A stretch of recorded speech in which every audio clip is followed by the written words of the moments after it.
Hello दोस्तों, मैं doctor रश्मि त्रिपाठी आपका अपने चैनल लॉ फाइटर्स अकेडमी में स्वागत करती हूं। दोस्तों, आज के सेशन में जो मैं केस लेके आई हूं वो सुप्रीम कोर्ट का लेटेस्ट केस है, 2024 का ही केस है। और आज के केस के माध्यम से हम लोग यह बात जानने वाले हैं कि जैसे हम लोग जानते हैं कि ST जो एक्ट बना हुआ है वह इस समुदाय के लोगों का अगर कोई व्यक्ति जातिगत जो है बातें बोलता है तो वह अपराधी माना जाता है। तो आज एक ऐसा ही मुद्दा सुप्रीम कोर्ट के सामने आता है, तो हम लोग इस जजमेंट के माध्यम से समझते हैं कि किस तरह का यह मुद्दा था जो सुप्रीम कोर्ट ने जो है इसका जो है फैसला सुनाया। तो चलिए हम लोग अपना केस स्टार्ट करते हैं और इस बात को विस्तार से जानते हैं कि क्या था यह मुद्दा जो ST अधिनियम 1989 को लेकर के सुप्रीम कोर्ट ने अपना सुनाया। तो चलिए सबसे पहले हम लोग केस का नाम जान लेते हैं। केस का नाम है साजन इस्कारिया वर्सेस केरल राज्य सुप्रीम कोर्ट 2024 का जजमेंट। तो इस केस में क्या होता है कि जो अपीलकर्ता थे उनके खिलाफ शिकायतकर्ता ने क्या किया था, FIR दर्ज कराया था। और किस अधिनियम के तहत, ST अधिनियम 1989 के तहत उनके खिलाफ जो है अपीलकर्ता के खिलाफ शिकायत दर्ज कराया गया था। तो जो अपीलकर्ता थे उन्होंने अपने अग्रिम जमानत के लिए केरल हाई कोर्ट में अर्जी डाला था। तो केरल हाई कोर्ट ने इनके अग्रिम जमानत को क्या कर दिया, कैंसिल कर दिया, रद्द कर दिया। तब यह अपनी अपील लेकर के कहाँ जाते हैं, सुप्रीम कोर्ट जाते हैं। तो देखिए, जैसा कि केस के जो फैक्ट रहते हैं थोड़ा हम लोग यह जान लेते हैं, फिर जजमेंट के बारे में समझेंगे कि कोर्ट ने अपना क्या जजमेंट दिया। तो केरल हाई कोर्ट ने इस अग्रिम जमानत को क्यों रद्द कर दिया, क्योंकि जो यह एक्ट है 1989 SC अधिनियम का, वो यह कहता है कि अगर इस समुदाय के व्यक्तियों के बारे में अगर कोई व्यक्ति अपमानजनित बातें कहता है और उन्हें अपमानित करता है और ऐसे अपशब्द बोलता है जिससे इनके ऊपर इफेक्ट पड़े, तो वह इस अधिनियम के तहत अपराधी माना जाता है। तो ये अधिनियम जो बनाया गया है इसके जो सज़ा के प्रावधान हैं वो बहुत कठोर हैं। तो इसलिए ऐसे जो है अपराधों में जल्दी अग्रिम जमानत भी नहीं मिलती है। तो इसीलिए केरल हाई कोर्ट ने इनको अग्रिम जमानत नहीं दिया था। तब यह अपनी अपील लेकर के सुप्रीम कोर्ट जाते हैं।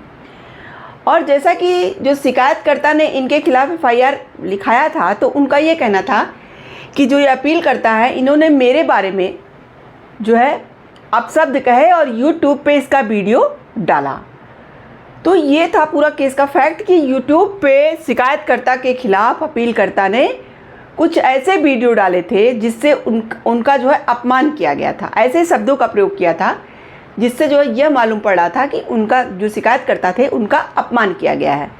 तो इसी बात के लिए उन्होंने FIR कराया था और इनके ऊपर केस की कार्रवाई करवा रहे थे। तो जब ये अग्रिम जमानत इनको केरल हाई कोर्ट नहीं देती है तब ये जाते हैं सुप्रीम कोर्ट में, सुप्रीम कोर्ट का दरवाज़ा खटखटाते हैं।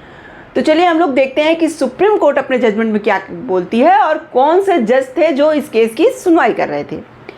तो जैसा कि जो इस केस की सुनवाई कर रहे थे, 2 जजों की खंडपीठ थी। कौन कौन से जज थे, जस्टिस JB पारदीवाला और जस्टिस मनोज मिश्रा की बेंच थी। तो जब इन दोनों लोगों ने पूरे मामले को अच्छी तरह से देखा और जाना, तो चलिए हम लोग जानते हैं कि फिर क्या उन्होंने अपने जजमेंट में कहा। तो जस्टिस JB पारदीवाला और जस्टिस मनोज मिश्रा की खंडपीठ ने कहा कि अनुसूचित जाति या अनुसूचित जनजाति के सदस्य का अपमान या धमकी देना SC अधिनियम 1989 के तहत अपराध तब तक नहीं माना जाएगा जब तक कि ऐसा अपमान या धमकी इस आधार पर नहीं हो कि पीड़ित SC से संबंधित है, न्यायालय ने स्पष्ट किया। देखिए, यहाँ पे जो सुप्रीम कोर्ट के 2 जजों की खंडपीठ बैठी थी उनका ये मानना था कि यह जो अनुसूचित जाति और जनजाति के लिए SC अधिनियम बनाया गया है यह तब तक अपराध के रूप में नहीं माना जाएगा जब तक कि जो अपमान या धमकी की गई हो वो पीड़ित SC से संबंधित हो।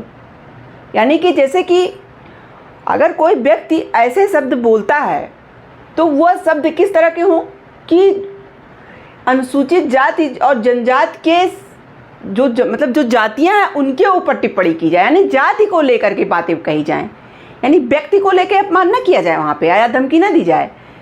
यानी कि उस पर्सन का यही मकसद ही हो कि वह क्या करे, वह जो पीड़ित व्यक्ति है उसके जाति से लेके उसके जो है धमकी या अपमान की बातें करे। तो कोर्ट ने कहा कि जब तक यह बात होती नहीं है तब तक जो है इसके लिए अपराध नहीं माना जाएगा, तब तक ST अधिनियम के तहत अपराध नहीं माना जाएगा। उसके बाद कोर्ट ने क्या किया, फिर कोर्ट ने स्पष्ट किया कि SC एक्ट का सेक्शन 3(1) का सब क्लास R जो है, यानी कि जो इन पर्सन के ऊपर धारा लगाई गई थी ST और SC वर्ग का, तो वही जो है कोर्ट ने कहा कि उस SC एक्ट का सेक्शन 3(1)R के तहत अपमानित करने का इरादा जो शब्द होता है, यानी वाक्यांश जो होता है, यह केवल उन मामलों में होता है जहां जानबूझकर अपमान या धमकी अस्पृश्यता की प्रचलित प्रथा के कारण या छुआछूत को मजबूत करने के लिए होती है। देखिए, जैसा कि हम लोग जानते हैं कि पहले के समय से ही अनुसूचित जात और अनुसूचित जनजात को छुआछूत वाला जो वो था कि जो अच्छे वर्ग के लोग होते थे, यानी कि जो अपने आप को बड़ा उच्च समझते थे, जो वर्ग उच्च वर्गीय जो लोग थे, वो ऐसी जातियों को मतलब अपमानित शब्द बोल दिया करते थे, जातिगत शब्द बोलते थे, यानी कि उनकी जाति से संबंधित बातें बोलते थे कि अरे भला व्यक्ति इस जात का है इसलिए ऐसे शब्द बोल रहा है। तो वही कोर्ट ने कहा कि यह जो सेक्शन है SC सेक्शन 3(1)R, उसके तहत जो अपमानित करने का इरादा शब्द होता है, उसका मतलब यहाँ पे यही होगा कि जब जानबूझकर अपमान या धमकी जो दी गई हो वो प्रचलित प्रथा के कारण या छुआछूतों को मजबूत करने के लिए होती है। यानी कि जैसे कि हमारे यहाँ पुराने समय से क्या चलता आ रहा था कि जो अब तो बहुत समय चेंज हो गया है, पहले बहुत ज़्यादा लोग जाति पाति को मानते थे और जो अनुसूचित जाति और जनजात के लोग थे उनको छूते तक नहीं थे, और कभी कभी गुस्से में गाली गलौज में उनकी जाति को लेके अभद्र टिप्पणी किया करते थे। तो इसीलिए जो है यह अधिनियम कि जो एक्ट था ये बनाया गया था। तो इस एक्ट का यही कारण ही था कि अगर कोई व्यक्ति अपनी उच्च जात के जो हैं अगर वो ऐसी जातियों को उल्टे सीधे मतलब जातिगत वर्ड बोलेंगे तो वो वहाँ पे इस सेक्शन के अंतर्गत अपराधी माने जाएंगे। तो यहाँ पे जो अपील करता थे उनके ऊपर इसी तरह का जो है FIR कराया गया था। तो यहाँ पे कोर्ट ने कहा कि यह जो सेक्शन 3(1)R होता है वो तभी लागू होगा और उसके तहत जो अपमानित करने का इरादा शब्द है उसका मतलब यही होता है कि अगर प्रचलित प्रथा के कारण या छुआछूतों को मजबूत करने के लिए कोई मतलब बातें बोली गई हों तो वहाँ पे गलत माना जाएगा। ऐतिहासिक रूप से जड़ जमाए हुए विचार जैसे उच्च जातियों की निम्न जातियों पर श्रेष्ठता, पवित्रता और अपवित्रता की धारणाएं इत्यादि, जिन्हें अधिनियम 1989 द्वारा परिकल्पित प्रकार का अपमान या धमकी कहा जा सकता है। देखिए यार, कोर्ट ने स्पष्ट किया कि कौन सी ऐसी बातें जब उच्च जाति के वर्ग वाले जो पर्सन होंगे, यानी कि जो पर्सन अनुसूचित जाति या अनुसूचित जनजात से अलग मतलब दर्जे के होंगे, अगर वो ऐसी जातियों को क्या शब्द बोले, किस तरह के वाक्य बोले, शब्द बोले कि वह माना जाएगा कि इस एक्ट के तहत आ रहा है। तो वही उन्होंने बताया कि ऐतिहासिक रूप से जो यह बातें जड़ जमाए हुए हैं, ये विचार कि उच्च जातियों की निम्न जातियों पर श्रेष्ठता, पवित्रता और अपवित्रता की जो बातें की जाती हैं, जो ये धारणाएं लोगों के मन में बैठी हैं, अगर इस तरह का कोई अपमान या धमकी किया जाएगा तो इस एक्ट के तहत और इस एक्ट के सेक्शन के तहत वो बातें मानी जाएंगी कि हाँ उसने यहाँ पे गलत किया है। न्यायालय ने कहा कि केवल इस तथ्य का ज्ञान कि पीड़ित SC/ST का सदस्य है इस एक्ट की धारा 3(1)R को आकर्षित करने के लिए पर्याप्त नहीं है। देखिए, कोर्ट ने यहाँ पे एक मतलब यही बात स्पष्ट की यहाँ पे इस केस में कि केवल इस तथ्य का ज्ञान की, यानी जो पीड़ित पक्ष है वो ST/SC वर्ग का है, उसके ST/SC वर्ग होने मात्र से यह आप नहीं कह दोगे कि अगर उसका खिलाफ कोई भी बात बोली गई तो इस सेक्शन और इस एक्ट के तहत आ जाएगी, यानी कि इस एक्ट के जो सेक्शन 3(1)R है उसके तहत ये बातें आ जाएंगी। तो यहाँ पे यही मुद्दा था कि जो पर्सन थे वो SC/ST वर्ग से बिलोंग करते थे, लेकिन कोर्ट का यहाँ ये मानना था कि जो बातें बोली गई हैं वो उनके जाति के ऊपर टिप्पणी नहीं की गई हैं। तो कोर्ट ने इसीलिए ये सब बातें स्पष्ट की कि ST/SC वर्ग के लिए जो ये एक्ट बनाया गया है 1989 का, उसका जो सेक्शन 3(1)R है वह किस बात को आकर्षित करता है। तो यहाँ पे सुप्रीम कोर्ट का यही कहना था कि जब उनकी जाति को लेकर के कोई ऐसे अपमानजनक शब्द बोले गए हों, और वो भी कहाँ बोले गए हों, यानी लोगों के सामने बोले गए हों, इससे उनको रिपुटेशन मतलब पे असर पड़ा हो। तो यहाँ पे तो यूट्यूब पे उन्होंने डाला था, तो लोगों के सामने वाली बातें तो प्रूफ थी।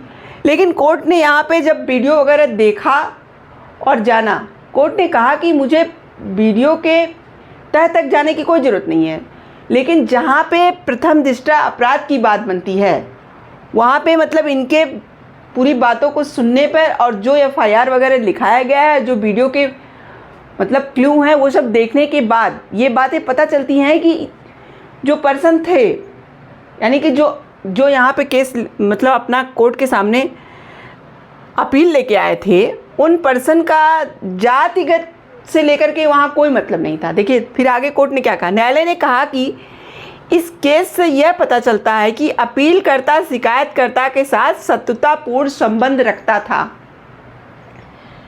ऐसा प्रतीत होता है कि शिकायतकर्ता को बदनाम करने या बदनाम करने के इरादे थे, लेकिन इसलिए नहीं कि शिकायतकर्ता SC/ST जाति से संबंधित था। यहाँ कोर्ट का देखिए ये कहना था कि इस केस के पूरे मसले, पूरे मामले को जानने के बाद यह बातें लगती हैं कि जो अपील करता थे, उनका इरादा शिकायतकर्ता को जो जातिगत अपमान को लेके नहीं था, बल्कि उनकी उनसे कोई शत्रुता थी और उस शत्रुता के कारण वो क्या कर रहे थे, उनको बदनाम करना चाहते थे। उनका इरादा यही था, या उनका इरादा उनको बदनाम करने का था। तो इस कारण उन्होंने इस तरह के बातें बोल करके जो है वीडियो बनाई। तो इससे यह बात प्रूफ नहीं हुई कि SC/ST जाति से संबंधित उन्होंने जो है कोई मतलब इनके जाति को लेकर के उनका कोई इरादा गलत था कि जाति इनकी ST/SC वर्ग से है, इसलिए उन्होंने यह टिप्पणी की। उन्होंने उनके शत्रुता बस उनका अपमान वो करना चाह रहे थे, इसीलिए जो है यहाँ पे उन्होंने ऐसा किया था कि कोर्ट ने कहा कि इस केस को देख के यही बातें मालूम पड़ती हैं। तो देखिए कोर्ट का यहाँ ये कहना था कि इस मामले में सारे तथ्यों सबूतों सबको देखने के बाद यही बात पता चलती है कि जो अपील करता है उनका यह इरादा नहीं था कि वो जो है शिकायतकर्ता का ST/SC जाति से संबंधित कोई अपमान करने का उनका इरादा था। उनका इरादा इनसे बदला लेने का था और इनकी पहले उनसे कोई शत्रुता थी। तो यह बातें इस जो है SC/ST अधिनियम 1989 के तहत नहीं आती हैं। तो इस कारण यहाँ पे कोर्ट ने इनको क्या है अग्रिम जमानत दे दिया था, और जो है केरल हाई कोर्ट ने जो इनके अग्रिम जमानत को रद्द कर दिया था, तो उस बात को हटा के जो है यहाँ पे अग्रिम जमानत इनको मिल गई। लेकिन कोर्ट का यही कहना था कि यहाँ जो FIR इनके ऊपर SC/ST अधिनियम 1989 के तहत कराया गया है, तो वहाँ पे प्रथम दृष्टया ये मामला नहीं बनता है। हाँ, मानहानि का केस तो बनेगा। कोर्ट ने यहाँ पे यह बात भी बोली कि भाई मानहानि का केस तो बन रहा है। इन्होंने मतलब किसी भी व्यक्ति के लिए इस तरह के जो अपशब्द शब्दों का यूज किया है, तो यह गलत है, व्यक्ति का जो है बदनाम करने का इनका इरादा है, तो यहाँ पे मानहानि का केस बन रहा है। लेकिन जो SC/ST अधिनियम का सेक्शन 3(1)R है, वहाँ जो है इनके मामले में यह बातें आकर्षित नहीं करता है, यानी कि इनके मामले में यह सेक्शन लागू नहीं होता है, क्योंकि इनका इरादा यह नहीं था कि यह जातिगत इन्होंने टिप्पणी किया। इन्होंने इनके जात को लेकर टिप्पणी नहीं किया, इनकी इनसे कोई विशेष मतलब शत्रुता थी, व्यक्तिगत शत्रुता थी। उसी शत्रुता के कारण इन्होंने इनका अपमान करने के लिए उनका इरादा था, इसीलिए जो है अपीलकर्ता ने यहाँ ये सब काम किया था। इसलिए कोर्ट ने उनको अग्रिम जमानत देने की यहाँ पे मंजूरी दे दिया था। तो ये था सुप्रीम कोर्ट का पूरा जजमेंट। देखिए आज के जजमेंट से हम लोग को यह बात समझ में आई कि जो ST/SC वर्ग के लिए यह अधिनियम बनाया गया है, तो इस अधिनियम के तहत अगर कोई व्यक्ति इस समुदाय का जातिगत अपमान करता है, यानी धमकी देता है, जातिगत शब्दों मतलब जाति पे कोई ऐसी बातें बोलता है जो इनकी जाति पे को लेकर के हो, तो वहाँ पे अपराध बनता है। यहाँ कोर्ट का यही कहना है। अगर व्यक्तिगत रूप से अगर कोई व्यक्ति जो है कोई शब्द बोलता है, तो वहाँ यह अधिनियम नहीं लागू होगा। कोर्ट का यही कहना था कि भाई इस अधिनियम का जो सेक्शन 3(1)R है तब नहीं आकर्षित करेगा, क्योंकि यह जो सेक्शन 3(1)R के तहत अपमानित करने का इरादा वाक्यांश है। यहाँ कोर्ट ने यह बात स्पष्ट कर दिया कि कहाँ पे यह सेक्शन आकर्षित होता है और कहाँ पे नहीं। कोर्ट का देखिए यहाँ यही कहना था कि अगर व्यक्तिगत कोई बदला लेने के लिए आपको जो है आप शब्द बोलता है तो वहाँ पे आपके जाति का वो कोई उल्लेख नहीं कर रहा है कि आप जो है SC/ST वर्ग से हो इसलिए वो आपको अपमानित कर रहा है। उसका इरादा तो ये है कि आपको व्यक्तिगत रूप से अपमानित करना, आप चाहे जिस जात के होते, उसका इरादा यही था कि आपको वह अपमानित करता। तो इसीलिए कोर्ट ने कहा कि यहाँ मानहानि का केस तो बन रहा है, लेकिन इस अधिनियम का जो सेक्शन 31R है वो यहाँ आकर्षित नहीं हो रहा है, क्योंकि उनका इरादा आपको जाति को लेकर अपमान करना नहीं था, बल्कि आपको व्यक्तिगत रूप से परेशान करना, बदनाम करना, वहाँ इनका इरादा ये था। तो आशा करते हैं कि आज का केस आपको पसंद आया होगा। आप मेरे चैनल को लाइक कीजिए, सब्सक्राइब कीजिए, शेयर कीजिए और बेल आइकन को दबाइए, जिससे ऐसे ही नए नए केसेस में आपको अवगत कराती रहूँ। तो थैंक यू वेरी मच।